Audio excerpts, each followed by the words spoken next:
क़यामत वाले दिन सूरह मुल्क अल्लाह ताला नूं कहेगी कि या अल्लाह पाक ऐस बंदे नूं या ते बख्श दे, जन्नत च भेज दे, इहदे सारे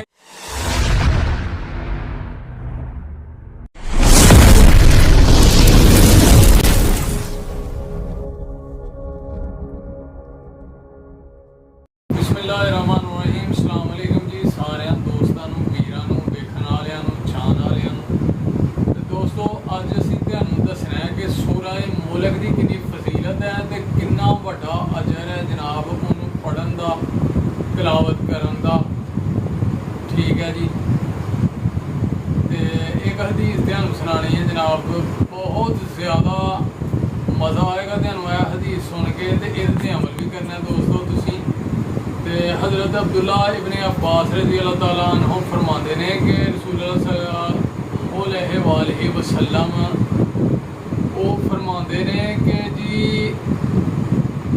मेरी ख्वाहिश है, मेरी दिल की हसरत है कि मेरी आरज़ू है पूरी बड़ी मुहब्बत के नाल कि मेरा हर उम्मती जिहड़ा है ना उहदे दिल दे उहदे सीने दे विच सूरह मुल्क जिहड़ी है ना वो होनी चाहिए है, महफूज हिफज होनी चाहिए हर उम्मती नूं। ये साडे आका रहमत लिल आलमीन इमामुल अंबिया सल्लल्लाहु अलैहि वसल्लम उन्हां दे दिल दी ख्वाहिश है।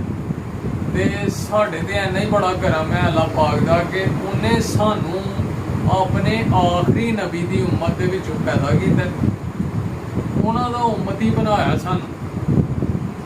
जिन्हां दे उम्मती बनने वास्ते नबियां ने भी ख्वाहिश की है कि सरकार या अल्लाह पाक सानू उस नबी दा उम्मती बना दे कि जिहदे ते तू ऐनियां नेमतां बरसानियां ने, सानू ओहदा उम्मती बना दे। मेरे दोस्तों, वीरों, सज्जनों, साथियों, ते ऐस हदीस ते करो अमल।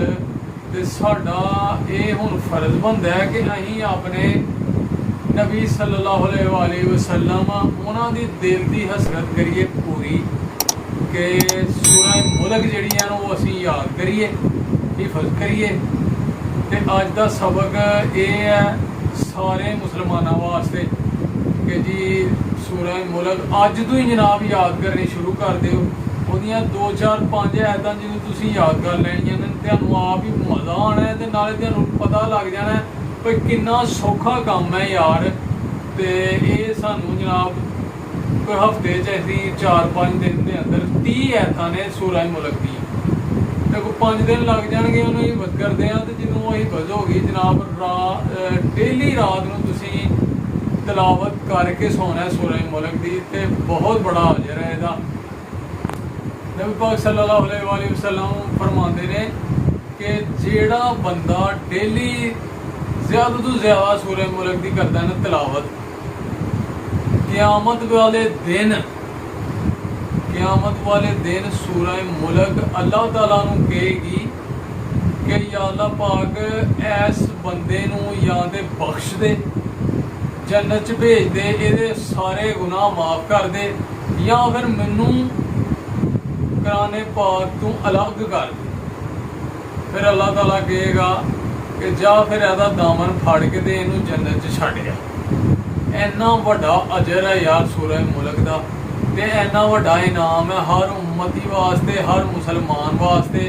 ते दोस्तों इस पैगाम नू अपने हर सज्जन साथी रिश्तेदार तक करो शेयर, क्योंकि वो भी फायदा ले ਇਹਦੇ तू ते तिलावत कलामे पाक करे, सूरह मुल्क हिफज करे, अपने नबी सल्लल्लाहु अलैहि वसल्लम की ख्वाहिश नूं करो पूरा।